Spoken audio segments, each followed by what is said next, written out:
a lifestyle that helps people question what things add value to their lives. By clearing the clutter from one's path, we can all make room for the most important aspects of life: health, relationships, passion, growth, and contribution. So the idea behind this movement is that it's going to look different for everyone, but we are able to ask ourselves the hard questions about what are we doing and how are we spending our time in meaningful ways, and how is our time being pulled in ways that aren't as meaningful.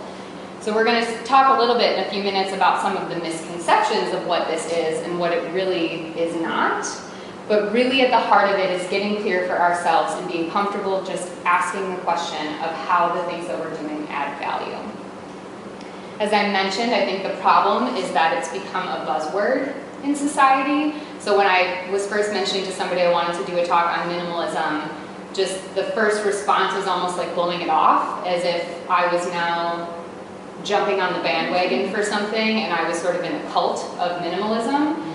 And I really wanted to understand why that was. And I think a big piece, again, is that there's so many misconceptions. So I started going down my journey on what could I find value in, and what is the research showing on why this could actually be beneficial. So again, a same quote from from Joshua and Ryan. Minimalism is a tool used to rid yourself of life's excess in favor of focusing on what's important, so you can find happiness, fulfillment, and freedom. The key thing here, though, is excess looks different for everybody. So what feels like it's filled in your life is different from what someone else might feel is overwhelmingly filled. So it's more about saying it doesn't look the same across the board, but how do I get clear on what's excess in my life and what's not? And research shows that there are main outcomes that you can expect as you move towards a more minimalistic lifestyle. So you can feel healthier. And then think about that, even if we're thinking even physically, if you are shedding some of that tension on your body, you're going to be able to feel like you can take more on in the day. Has anyone ever done house cleaning? And once you're done with the house cleaning, you're like, wow, I feel good. I got this. Because you're lightening your load in a very literal way. So there's ways to do it emotionally and physically with things that are in your space. You'll be more productive, because you won't be preoccupied with the million other things that you're concerned you're forgetting about, need to get done, where is this, how am I going to do that? And in the same breath, increasing clarity and focus. Also, and this is the big one for me and what sold me on it, is freedom from comparison. I spent, and still do some days, spend so much of my time comparing myself to other people. I'm not as successful as this person.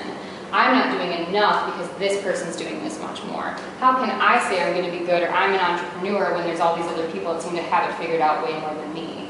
And that's very much a cultural thing. That's how our society operates. But the idea is, if we flip our idea of success and how we look at ourselves inward instead of by how anyone else looks at us, that is moving towards a minimalistic lifestyle. That is letting go of all of this stuff that really doesn't matter in the end of everything.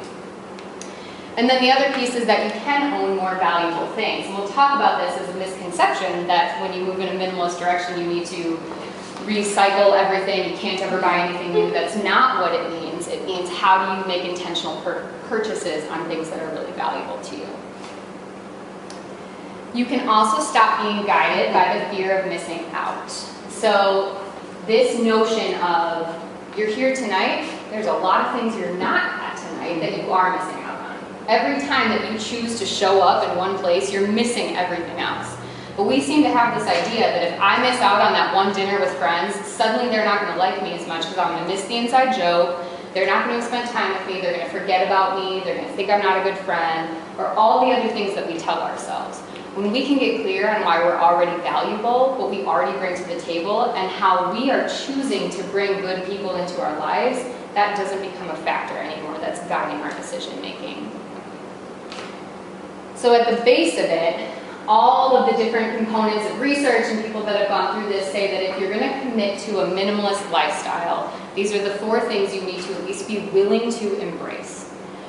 Commitment to yourself and the journey. Dedication, because like all changes, it can be really difficult. Courage, Courage to be honest with yourself, and the courage that you might find things out about yourself and other people that maybe don't fit into who you are anymore, and that's perfectly okay. And then alongside all of those is really the ability to be honest. And yes, with other people too, but most importantly yourself. Because once you really do get clear with yourself, it becomes a lot easier to get honest with other people.